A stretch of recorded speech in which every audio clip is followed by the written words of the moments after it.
بسم اللہ الرحمن الرحیم۔ ناظرین محترم، سچ ٹیلی ویژن کی جانب سے ایک خصوصی نشست اور میں ہوں آپ کا میزبان اظہر علی عابدی۔ ناظرین، سچ ٹیلی ویژن کی نشریات کا جب سے آغاز ہوا، ہمارا یہ طرز امتیاز رہا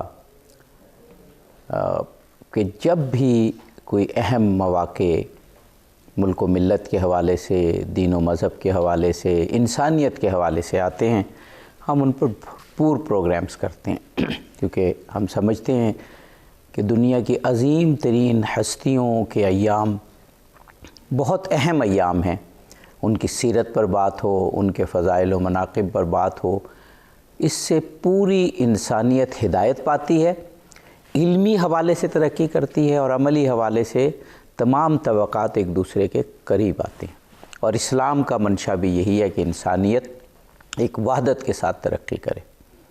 ہمارے ساتھ آج اہل علم شخصیات موجود ہیں۔ ہمارے ساتھ جناب مولانا سید حسنین عباس گردیزی صاحب موجود ہیں۔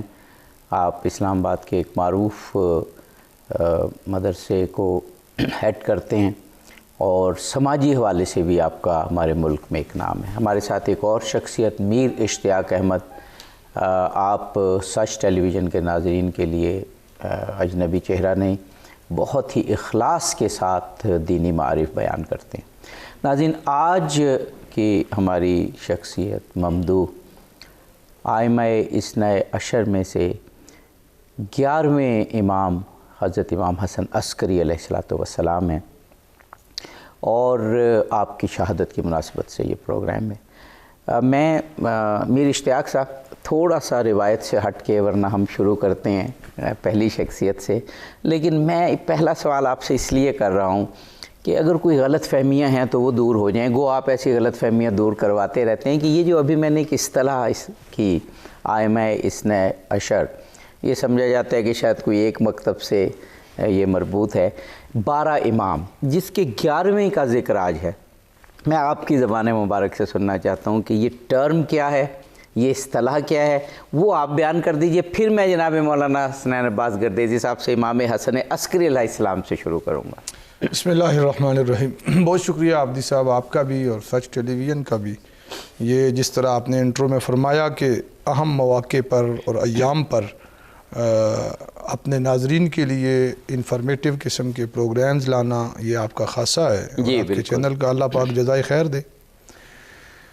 ائمہ اہل بیت، یا آپ نے ائمہ اثنی عشر کی اصطلاح استعمال کی، 12 امام، یہ وہ مقدس ہستیاں ہیں جنہوں نے رسول پاک صلی اللہ تعالیٰ علیہ وآلہ وسلم کی وراثت کو امت میں تقسیم کیا، اور براہ راست نبی علیہ السلام کے امین بھی تھے۔ اس کے اوپر روایات بھی ہیں، حضور کا فرمان مبارک بھی۔ امت کی ایک 1400 سالہ تواتر کے ساتھ اعتقادی، فکری اور نظریاتی تحقیقات بھی اور عمل بھی موجود ہے۔ صرف یہی نہیں کہ کوئی بات کتاب میں لکھی ہوئی ہے یا زبان سے کہہ دی گئی، عملی طور پر میں کئی دفعہ کوٹ کر چکا ہوں، چونکہ میں مشرباً حنفی ہوں۔ صحیح۔ اور فقہ حنفی میں سے اگر ائمہ اہل بیت کا اور اہل بیت کے گھرانے کا فیض نکال دیں تو شاید پیچھے بچتا کچھ نہیں ہے۔ صحیح بات۔ وہ اس لیے کہ ہمارے امام نے خود اپنی زبان سے فرمایا کہ میں اگر وہ جو 2 سال امام جعفر صادق کے ساتھ اکتساب فیض کے، ان کی خوشہ چینی کے ہیں، وہ نکال اگر نہ ہوتے میری زندگی میں تو لہلک النعمان، تو پھر میں ہلاک ہو گیا۔ یہ بہت بڑی بات ہے۔ یہ ایک یعنی یوں سمجھیں کہ یہ پالیسی سٹیٹمنٹ ہے ان کی۔ انہوں نے ہلاکت کا ذکر کیا ہے، اس کے ساتھ اپنی صحبت کے یا اپنا جو تعلق ہے اس کے نہ ہونے پر، تو گویا اس سند اور اس نسبت اور صحبت نے آپ کو ہلاکت سے محفوظ کیا ہے اور دنیا کا امام بنا دیا۔ اہل سنت کے اندر آپ جانتے ہیں کہ کئی ایک مکاتب فکر ہیں، بڑے یہ 4 مشہور 4 ہوئے اسکول آف تھاٹس، حنفی، شافعی، مالکی اور حنبلی، لیکن اس کے علاوہ درجنوں ہیں۔ ان میں سے یہ 4 جو مشہور ہوئے، جنہوں نے شہرت پائی اور جو قائم و دائم ہیں، ان کے جو لیڈ کرنے والے ائمہ کرام ہیں، ان میں سے امام اعظم کو، یعنی ان کو امام اعظم کہا ہی اسی لیے جاتا ہے کہ یہ باقی۔ تو جب اہل سنت کے ہاں دیگر کو، آپ امام شافعی کو دیکھ لیں، امام احمد بن حنبل کو دیکھ لیں، دین جس راستے سے بھی پھیلا ہے، خواہ وہ ہمارے ہاں جو طریقت کا راستہ ہے، وہ بھی جا کر اسی گھرانے پہ ختم ہوتا ہے۔ جو ہمارا علمی راستہ ہے، یعنی فقہی راستہ کہہ لیں، فقہی کہہ لیں، آپ حدیث کا کہہ لیں، تفسیر کا کہہ لیں، حتیٰ کہ بہت سارے تفسیری نکات بیان کرتے ہوئے ہمارے مفسرین اور واعظین یہ کہتے ہیں کہ جب کوئی بات اس نے یہ لکھا، فلاں نے یہ لکھا، فلاں نے یہ لکھا، 3-4 کو کوٹ کر کے جب ائمہ اہل بیت میں سے کسی کو کوٹ کرنا ہو، خود میرے حضور سیدی شیخ الاسلام بھی بہت دفعہ یہ فرما چکے، اور بڑے بڑے محققین یہ کہتے ہیں کہ گھر کی بات کو گھر والوں سے بہتر کوئی نہیں جانتا۔ کیا بات ہے! تو یہ کہہ کر ادھر لوٹایا جاتا ہے۔ اب وہ ایک تسلسل ہے اصل میں۔ نبی علیہ الصلوۃ والسلام نے جو یہ فرمایا تھا کہ میں علم کا شہر ہوں، میں حکمت کا گھر ہوں، اور میرا دروازہ جو ہے وہ حکمت کے اعتبار سے، علم کے اعتبار سے علی ہیں، اور پھر اس کے بعد وہ نسلاً بعد نسلاً چلتا ہوا، اور یہ سید عالم صلی اللہ تعالیٰ علیہ وسلم کا خود فرمان مبارک ہے کہ آخری اس سلسلے کا فرد اور 12ویں امام مہدی دنیا میں تشریف لائیں گے، اور وہ اس سارے اندھیرے اور جہالت کو لپیٹ کر ہر طرف نور اور روشنی اور ہدایت اور عدل و انصاف سے بھر دیں گے۔ عرض کر میں ایک جملہ یہ کہنا چاہتا ہوں، جو آپ کا سوال تھا کہ جناب یہ کسی ایک فرقے کے، میں کئی دفعہ پڑھا کہ شیعوں کے 12 امام، یہ شیعوں کے چوتھے امام، ایسا نہیں ہے، یہ امت کے امام۔ جناب مولانا حسنین عباس گردیزی صاحب قبلہ، میں چاہ رہا تھا کہ یہ جو ہم 12 ائمہ بولتے ہیں تو یہ واضح ہو جائے کہ یہ اسلام کے 12 ائمہ ہیں، یہ رسول پاک کی جو کہا علمی اور روحانی وراثت کے امین ہیں 12 ائمہ طاہرین علیہم السلام، اور یہ متفقہ ایک کانسیپٹ ہے، یہ کسی ایک فرقے کا کانسیپٹ نہیں۔ اب یہ پھر سعادت ہے کس کی؟ تمام فرقوں کے لوگوں میں موجود ہیں ایسے سعادت مند لوگ جو ان کی پیروی کرتے ہیں۔ اب اس سلسلے کے 11ویں امام کی آج شہادت کے حوالے سے پروگرام فرمائیے گا۔ بسم اللہ الرحمن الرحیم۔ ارشاد باری تعالیٰ ہے سورہ انبیاء آیت نمبر 73 وَجَعَلْنَاهُمْ أَئِمَّةً يَهْدُونَ بِأَمْرِنَا وَأَوْحَيْنَا إِلَيْهِمْ فِعْلَ الْخَيْرَاتِ وَإِقَامَ الصَّلَاةِ وَإِيتَاءَ الزَّكَاةِ وَكَانُوا لَنَا عَابِدِينَ۔ واہ واہ، کہ ہم نے انہیں امام بنایا ہے جو ہمارے امر سے ہدایت کرتے ہیں، واہ واہ، اور پھر ہم نے انہیں اچھے اور نیکی اور بھلائی کے کاموں کی وحی کی ہے، الہام کیا، اور نماز کو قائم کرنے اور زکوٰۃ ادا کرنے کی ان کو الہام کیا۔ وَكَانُوا لَنَا عَابِدِينَ، اور وہ ہمارے مطیع، فرما بردار اور عبادت گزار بندے۔ تو یہ ائمہ کی خصوصیات قرآن مجید میں اللہ تعالیٰ نے بیان فرمائی ہے۔ تو ان کے ایک مصداق یہ امام حسن عسکری علیہ السلام، یہ تمام خصوصیات ان کے اندر، یعنی ان کی عبادت کو دیکھیں، ان کے زہد و تقوی کو دیکھیں، امر بالمعروف و نہی عن المنکر کو ہم دیکھیں، اقامہ صلاۃ کو دیکھیں، ایتاء زکوٰۃ کو دیکھیں، تو یہ تمام خصوصیات ان کے اندر جو ہے وہ موجود تھی۔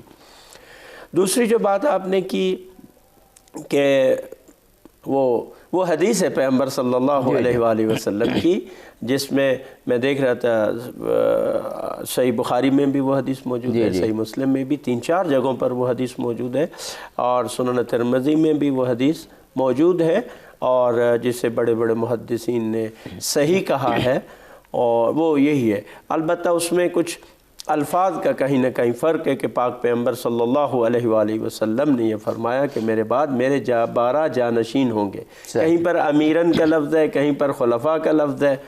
تو اور اس کا راوی ہے کہ جابر بن سمرہ، وہ کہتے ہیں کہ میں سن رہا تھا پاک پیغمبر نے یہ فرمایا، رسول خدا نے یہ فرمایا، لیکن اس کے بعد میں تھوڑا دور بیٹھا تھا، میں بات اگلی نہیں سمجھ سکا، تو میں نے ساتھ بیٹھے والے سے پوچھا کہ رسول اللہ نے کیا فرمایا؟ آپ نے فَرَكُلُّهُمْ مِن قریش، وہ سب کے سب جو ہے وہ قریش میں سے ہوں گے۔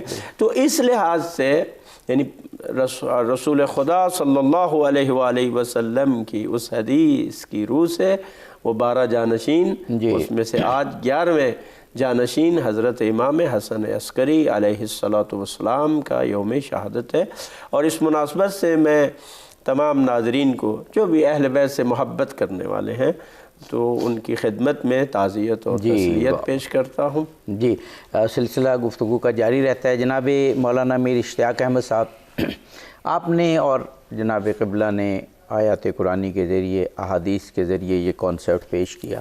اب اگر عملی طور پر بھی ہم آئیں تو امام حسن عسکری کی سیرت پر اگر بات کریں کسی بھی امام کی، تو عملی طور پر بھی انہوں نے ثابت کیا کہ اگر روحانیت اور طریقت اور فقہ یہ چیزیں لینی ہیں تو کردار آپ اگر دیکھیں تو ائمہ طاہرین ہی کا بلند ہے اپنے اپنے دور میں۔ یہ وقفے کے بعد ہم آپ سے انشاءاللہ سوال کرتے ہیں۔ ناظرین، پروگرام میں ایک وقفہ ہے، ہم جلدی واپس آتے ہیں۔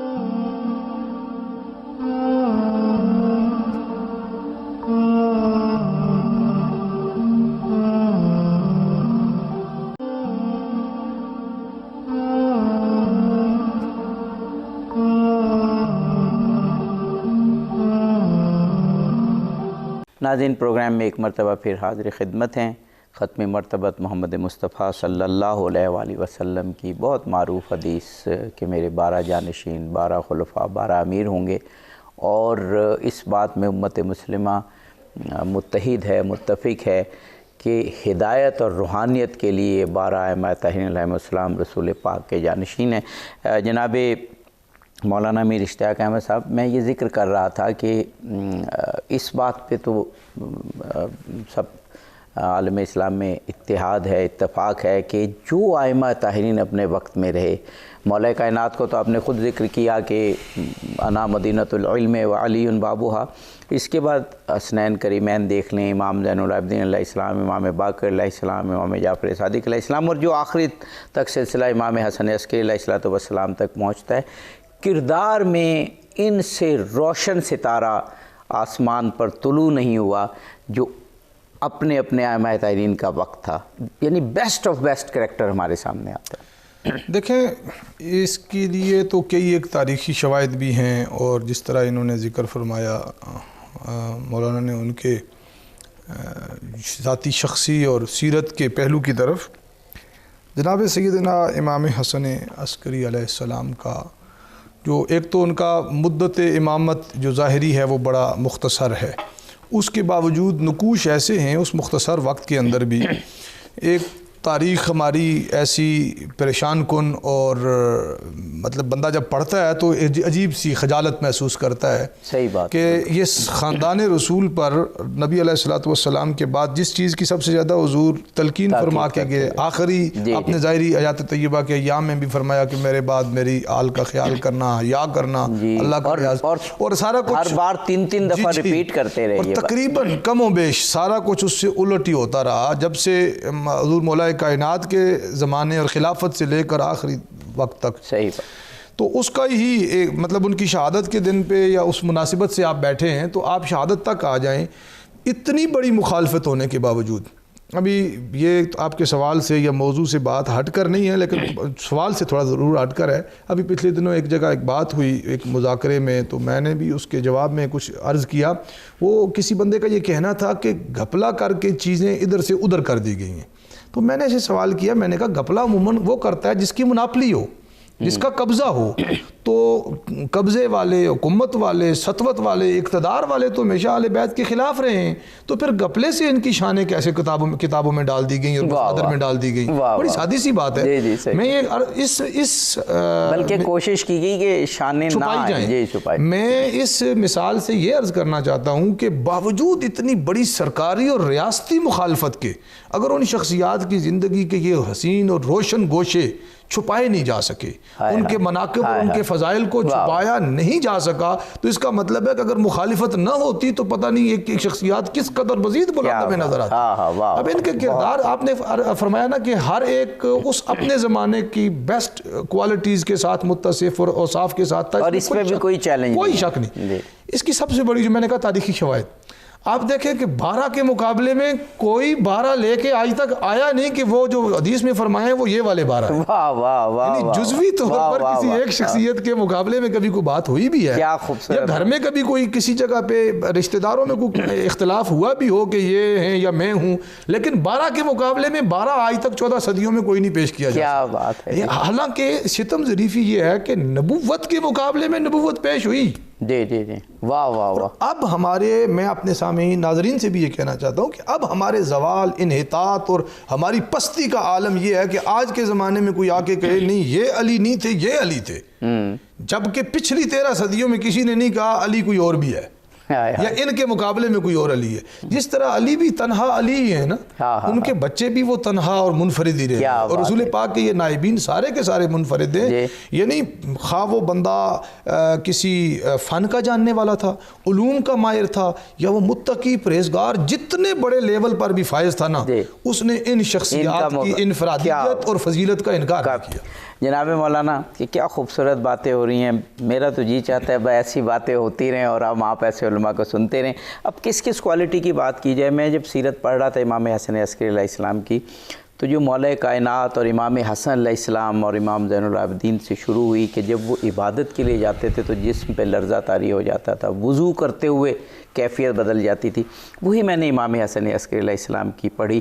اور عبادت میں جہاں امام موسیٰ کاظم جن کی زندگی قید میں گزر گئی، جب بھی ان پر کوئی کوتوال یا جو جیلر ہے وہ کرتے تھے حاوی کہ وہ ظلم کرے، وہ عبادت دیکھ کے مطیع ہو جاتا تھا. امام حسن عسکری علیہ السلام کے بارے میں یہی پڑھ رہا تھا کہ بڑے بڑے ظالم جیلر بنائے گئے، لیکن جب بادشاہ نے پوچھا ظلم کیوں نہیں کرتے، حالانکہ وہ قید ہی بہت بڑا ظلم تھی، جیسا وہ قید تنہائی اور اندھیری قید ہوتی تھی. یہ آسپیکٹ اب عبادت کی کیونکہ بات ہے، چلیں عبادت کا آسپیکٹ بنا دیجئے. پھر ایک اور آسپیکٹ میں میر صاحب سے پوچھتا ہوں. یہ جو عنصر ہے نا تمام ائمہ علیہ السلام میں مشترک بھی ہے اور بدرجہ اتم ہر امام میں موجود ہے، عبادت خدا. عبادت خدا. تو اس میں حضرت امام حسن عسکری علیہ السلام کی 28 سال کل عمر ہے. جی جی، ایک یہ بھی سوال ہے ابھی جو بات کر رہے تھے کہ ائمہ طاہرین 28 سال کوئی وہ نہیں ہے. اچھا اس میں بھی اپنے والد کے بعد 6 سال آپ زندہ رہے. جی جی 254 ہجری میں حضرت امام نقی علیہ السلام کی شہادت ہے اور 6 سال. اور ائمہ کی یہ دستور سے جب تک والد اور بزرگ موجود ہیں کبھی انہوں نے اپنی ذات کا یہ شخصیت کو ظاہر نہیں کیا، اور کوئی بھی ایسا ان کی زندگی میں فرمان یا ان کا کوئی خطبہ یا ان کی کوئی بات والد کے زندگی میں بیان نہیں ہوئی. اس کے بعد ان کی فرائض اور ذمہ داریاں جو شروع ہوتی تھیں. تو یہ صالح بن وصیف ایک جیلر تھا، زندان بان تھا، اور اس وقت جو معتمد عباسی تھا اس نے امام علیہ السلام کو زندان میں ڈالا. اچھا یہ بھی آپ دیکھیں کہ ستم کی بات ہے کہ 6 سال زندہ رہے والد کے، جس میں زیادہ عرصہ وہ بھی زندان میں گزرا. یعنی 2055 میں جیل میں ڈالا، پھر 2056 میں آزاد ہوئے، پھر 2058 میں پھر جیل میں ڈالا، پھر 2060 میں پھر امام علیہ السلام کو انہوں نے جیل میں ڈالا. تو صالح بن وصیف جو جیلر تھا اس کو انہوں نے مقرر کیا، اور کچھ عباسی جو تھے ان کے خاندان کے عمرا وہ ان کے پاس آئے کہ ان پر بہت زیادہ سختی کرو. اس نے کہا کہ میں کس طرح سے سختی کر سکتا ہوں، حالانکہ میں نے 2 شدید ترین ظالم اور سفاق ترین ان پر مقرر کیے کہ ان پر حد درجہ جو سختی کرے. لیکن میں کیا کروں کہ وہ نہ صرف یہ کہ سفاق نہیں رہے بلکہ کیا بن گئے، وہ بھی زاہد اور پرہیزگار بن گئے. تو اس نے ان کو بلایا، ان کو ان کے سامنے بلایا، بھئی تم کیوں نہیں سختی کرتے؟ وہ کہتے ہیں ہم کیسے اس پر سختی کریں؟ وہ ہستی جو ساری رات عبادت کرتی ہے، دن کو روزے رکھتی ہے، اور دن کو بھی ذکر الہی میں مصروف رہتی ہے، کسی سے بات نہیں کرتی. انہوں نے کہا کہ وہ ہستی ہے جب ہم پر نگاہ کرتی ہے تو ہمارے بدن میں کپ کپ کی طاری ہو جاتی ہے اور سمجھتے ہیں ہم اپنے نفس کے مالک نہیں ہیں. اور اس طرح سے یعنی نہ فقط یہ کہ خود عبادت گزار تھے بلکہ جو ظالم فاسق اور بے دین لوگ ہوتے تھے ان کو بھی عبادت گزار بنا دیا کرتے تھے. یہ ان کی عملی جو اثر ہوتا تھا یہ امام حسن عسکری علیہ السلام کی عبادت. بے شک بے شک. جناب میر صاحب ابھی وقفے پہ ہمیں جانا ہے، میں سوال کرتا ہوں اور پھر جتنا وقت بھی ہو. اب اتنے سارے اسپیکٹ ہیں مجھے سمجھ نہیں آ رہی، کہاں ٹائم کم رہ گیا کیا بیان کروں. عوام میں مقبولیت یہ ائمہ طاہرین علیہ السلام کی خصوصیت رہی ہے. جسموں پہ جس کی بھی حکومت تھی دلوں پہ. امام حسن عسکری کو بادشاہ وقت نے اور ان کے والد کو پابند کیا تھا کہ 2 دن دربار میں آئیں تاکہ ان پہ نظر رکھیں. اول تو مدینے سے بلانا ہی نظر رکھنا تھا نا، نانا کے روزے سے ان کو الگ کرنا سب سے بڑا ظلم تھا. اور سامرا آپ بھی گئے ہیں، میں بھی گیا ہوں، ابھی بھی وہ ایسا ریگستان ہے کہ آدمی جا کے لرز اٹھتا ہے جہاں ان کو لایا گیا. تو لوگ راستے میں کھڑے ہو جاتے تھے اور سینکڑوں کی تعداد میں یا شاید ہزاروں کی تعداد میں صرف آپ کی زیارت کرنے کے لیے، اور آپ ہفتے میں 2 دفعہ بادشاہ آپ کو بلاتا تھا. عوامی مقبولیت ہمیشہ رہی.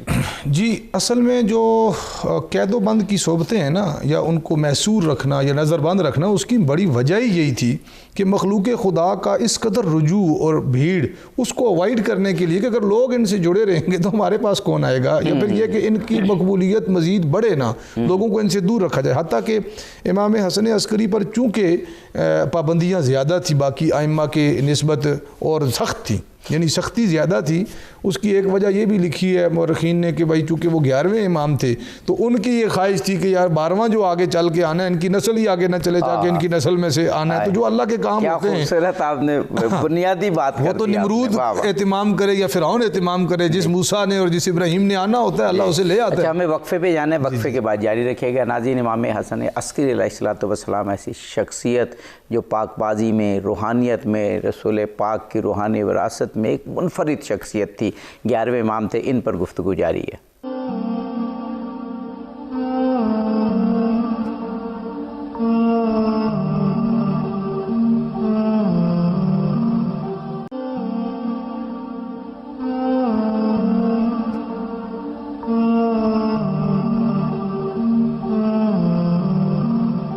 ناظرین، پروگرام میں ایک مرتبہ پھر حاضر خدمت ہیں امام حسن عسکری علیہ السلام، 11ویں امام، 11ویں لال ولایت، ان پر گفتگو ہے.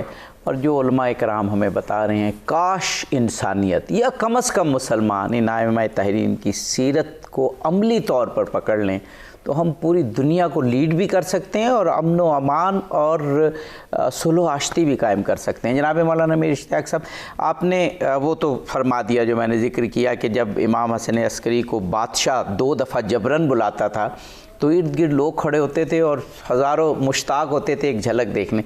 12 ائمہ کی، 11 ائمہ کی تو مقبولیت میں کوئی شک نہیں رہا.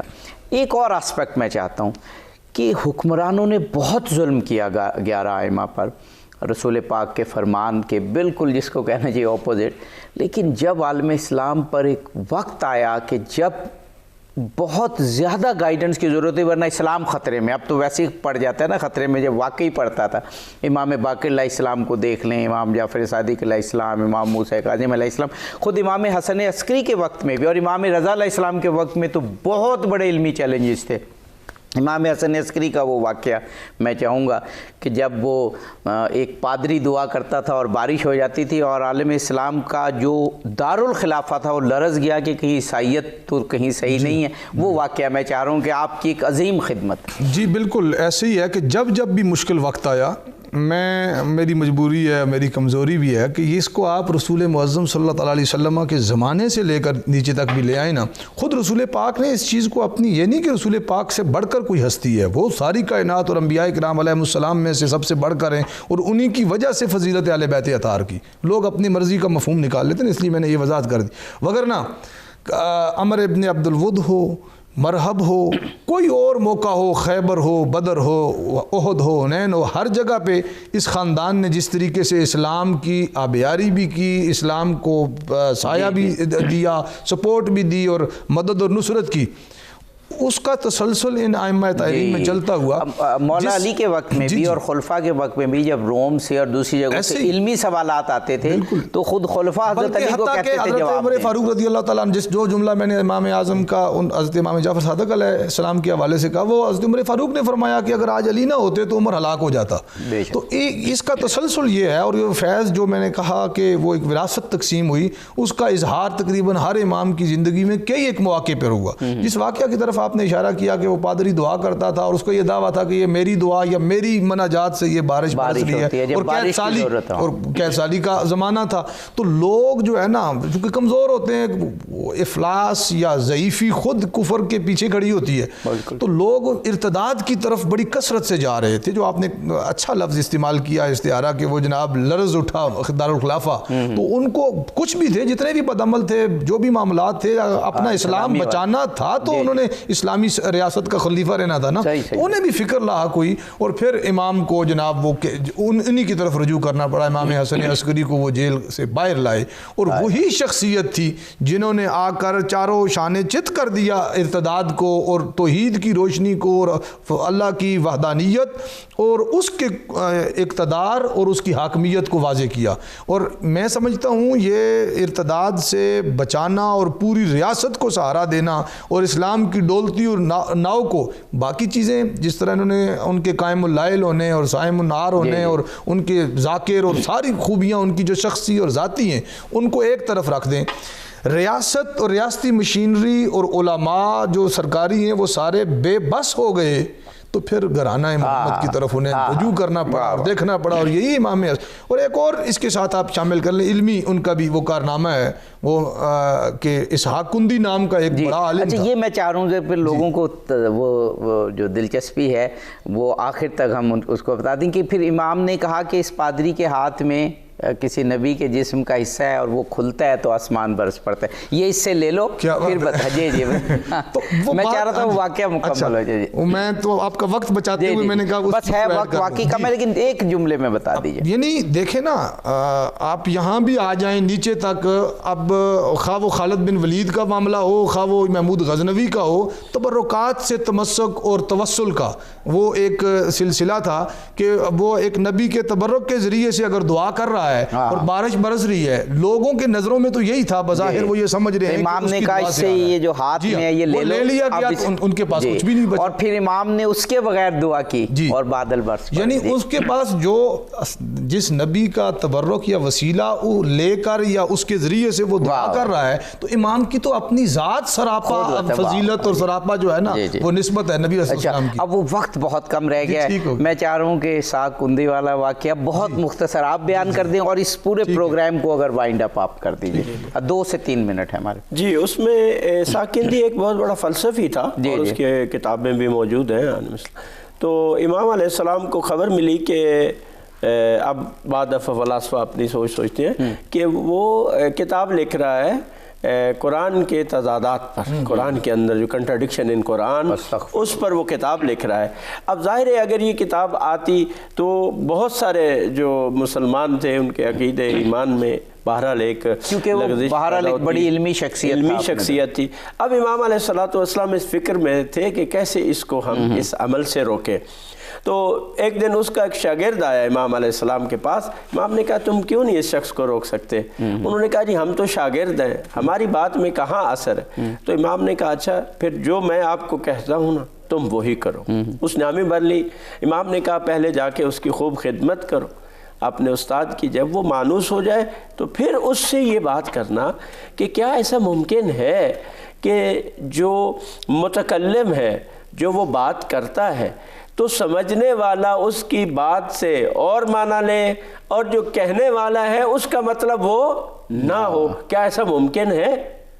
اور جب وہ اس کا اعتراف کرے گا کہ ہاں ایسا ممکن ہے تو پھر اس سے یہ کہنا کہ پھر یہ کیسے ممکن ہے کہ تو جو قرآن سے سمجھ رہا ہے ممکن ہے خداوند متعال نے ان سے وہ معانی مراد نہ لیے ہو. تو جب یہ بات ہے تو پھر کنٹرڈکشن کیسی ہو گئی؟ یہ تو آپ کے ذہن کے مطابق کنٹرڈکشن ہے لیکن بھیجنے والا اس کے تو نہیں. تو اسی طرح اس نے کیا. جب اس نے جا کے اس کو یہ کہا تو چونکہ منصب مزاج آدمی تھا اس نے کہا کہ ہاں ایسا ممکن ہے کہ میں کچھ سمجھوں اور کہنے والے کی وہ مراد نہ. تو اس نے پھر وہی امام کا وہ جملہ دہرایا. تو اس نے جب اس نے کہا بتا یہ تم نے کہاں سے سیکھا ہے؟ تو اس نے کہا نہیں میرے ذہن میں خود بات ہے. انہوں نے کہا میں جانتا ہوں تو میرا شاگرد ہے کہ تیرا علمی لیول کیا ہے. تو اس نے پھر جب اس نے اصرار کیا اس نے کہا یہ بات مجھے امام حسن عسکری علیہ السلام نے تعلیم کی ہے.